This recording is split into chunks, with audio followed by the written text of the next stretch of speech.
तुम्ही जो व्हिडिओ बघताय, एकीकडे गुजरातमध्ये पंडित जवाहरलाल नेहरूच्या काळापासून जी पाण्याची टाकी बांधली होती, ती JCBने पाडत आहेत.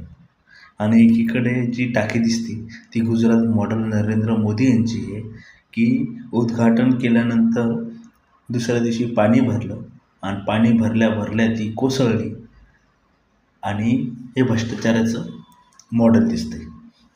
म्हणजे एक 70 वर्षापूर्वीची टाकी दिसते, जी काँग्रेसच्या काळात बांधली, ती JCBनं फाडावं लागते आता. आणि जी एक दुसरी पाण्याची टाकी आहे, की ती पहिल्या वेळेस पाणी भरलं त्या टाकीमध्ये गावाला पाणी द्यायसाठी आणि ती पाण्याची टाकी कोसळली.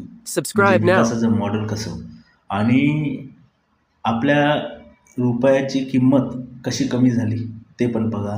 कारण की $91 अशी प्राईज वाढली.